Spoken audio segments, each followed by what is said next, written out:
the first time we came here. Oh, Paimon remembers!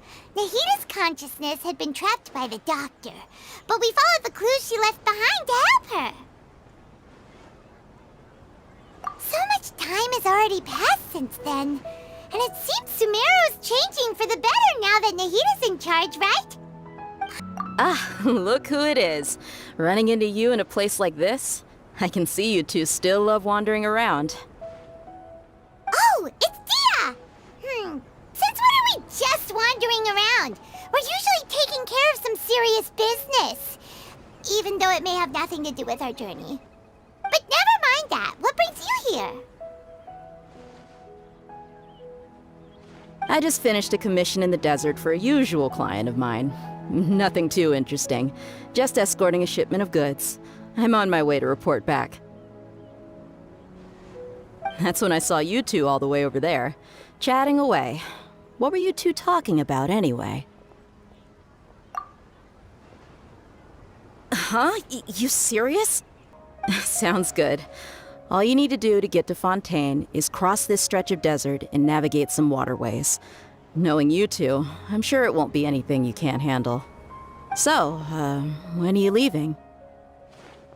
Oh, wait a sec. Paimon just remembered there are still a few dishes in Sumeru that Paimon hasn't tried yet.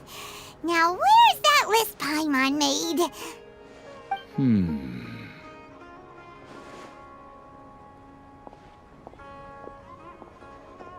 I see. Guess you won't be needing a going-away party or anything. It's sad enough to see you go like this. Though, now that I think about it, Sumeru wouldn't be what it is today without you. Seems true heroes always prefer leaving quietly.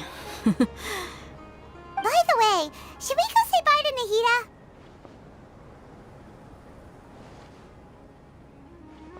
Oh, good point. Then there's no need to bother her in the real world. Then, I guess this is goodbye for now, Traveler in Paimon. Whether as a client or a friend, you're always welcome to come find me. Goodbye, Dia. Bye-bye, Sumeru.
Fontaine's port!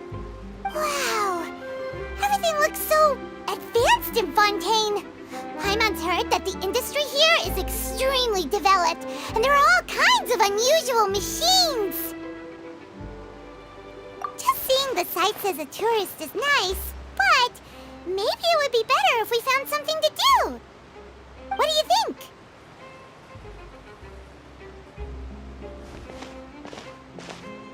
If you ask me, it's a tragedy how things ended for him.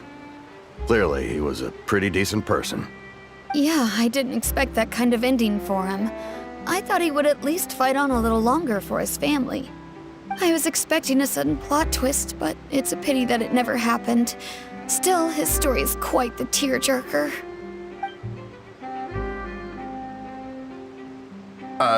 Excuse me. Can I help you too? I couldn't help but notice you standing here listening. Hi. We're travelers new to Fontaine, and we had something we wanted to ask, but you seem to be really busy talking about some kind of play, so we didn't want to interrupt. Play? Oh, no. We're talking about something that really happened. In fact, it's a case that was just heard a few days ago. Really? Like, a real trial? But the way you were talking about it and the words you used just now made it sound like some kind of story. Well, good tales are often based on true stories, aren't they? And what you see in reality may also be someone deliberately putting on an act while harboring ulterior motives. Whether something is true or not simply isn't that important. The main thing is whether the story being acted out on the stage is splendid enough. Oh, but it looks like you're not from around here. You probably don't know that the Fontaine Court of Justice is called the Opera Epiclese, or more commonly known as just the Opera House. But, shouldn't court cases be treated a little more seriously than that? Not to question Fontaine's way of doing things. It's just that putting someone on trial is usually a very serious thing. No worries. Other visitors to Fontaine have wondered the same thing. You could say that we just don't want to waste the moving stories behind those cases. And as for your worries about whether the cases are treated with due reverence, we have the absolutely just and honorable Chief Justice Neuvillette, as well as the Oratrice Mécanique d'Analyse Cardinal, a machine created by the Archon. Between the machine and the Chief Justice, false charges and injustice are a thing of the past now. Pure trees? Is it some kind of machine, too? Oh, Paimon's curious. We should check it out if we get the chance. Wait, Paimon... Huh. Maybe something's the matter. She isn't going to jump into the water, is she? Maybe we better go check on her.